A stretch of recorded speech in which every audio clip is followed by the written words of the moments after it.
Interesting. आपका जो सवाल है उसका जवाब बड़ा दिलचस्प है और रवायत से बिल्कुल हटके है। जैसे आपने कहा कि हर जो क्लास होती है 20-25 बच्चों की, उसमें से 4-5-6 बच्चे ऐसे होते हैं जो बातूनी होते हैं, बातों के शौकीन होते हैं, टॉकटिव होते हैं, हर वक्त बातें करते रहते हैं। आप सबक पढ़ा रहे हैं तभी बातें करने की कोशिश करते हैं। आप रीडिंग का कोई टास्क दिया हुआ है, राइटिंग का कोई टास्क दिया हुआ है, आपने याद करने के लिए कुछ दिया हुआ है, तो ये बच्चे क्या कर रहे होते हैं? बातों की कोशिश कर रहे होते हैं।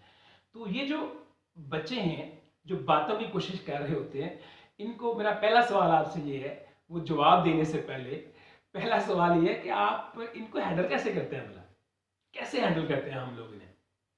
हम इनकी बातों को क्या समझते हैं? बिल्कुल सही आपने कहा। हम इनकी बातों को क्या समझते हैं? मिसबिहेवियर।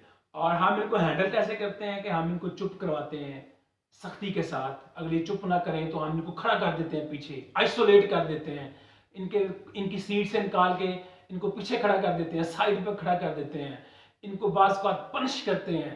तो हम क्या करते हैं, ये जो बातूनी बच्चे होते हैं, ये जो बातों की कोशिश करते हैं, इसको हम क्या समझते हैं कि ये मिसबिहेवियर है। ये बिल्कुल एक रवायती जो हमारे यहाँ माइंडसेट है, बिल्कुल यही है। अच्छा, अब इसको जरा दूसरे एंगल से देखते हैं। भाई दूसरा एंगल भी तो हो सकता है ना बातचीत को समझने का, देखने का। इसको जरा दूसरे एंगल से देखते हैं। ये जो बच्चे होते हैं ना बातूनी, जो हर वक्त गुफ्तगू के चक्कर में होते हैं, ये जो बच्चे होते हैं असल में इनका जो सीखने का स्टाइल है, लर्न करने का स्टाइल है, ये बच्चे क्या होते हैं, ये बातचीत से सीखते हैं, डिस्कशन से सीखते हैं, ये गुफ्तगू से सीखते हैं, ये सवाल जवाब से सीखते हैं। अब क्योंकि ये सवाल जवाब से सीखते हैं, डिस्कशन से सीखते हैं, और हमारा जो लेसन होता है उसमें इसकी गुंजाइश ही नहीं होती, स्पेस ही नहीं होती, इनको मौका ही नहीं मिलता कि ये टीचर के साथ डिस्कशन करें, ये आपस में किसी टॉपिक पे डिस्कशन करें, इनको मौका ही नहीं मिलता। तो ये क्या करते हैं, अपनी उस नीड को, गुफ्तगू की जो ज़रूरत होती है इनकी, उसको ये आपस में इधर उधर की बातों में गुफ्तगू करके जो है वो क्या करते हैं, पूरा करने की कोशिश कर रहे होते हैं। तो अब इस दूसरे एंगल को समझें। इसका क्या मतलब है भला?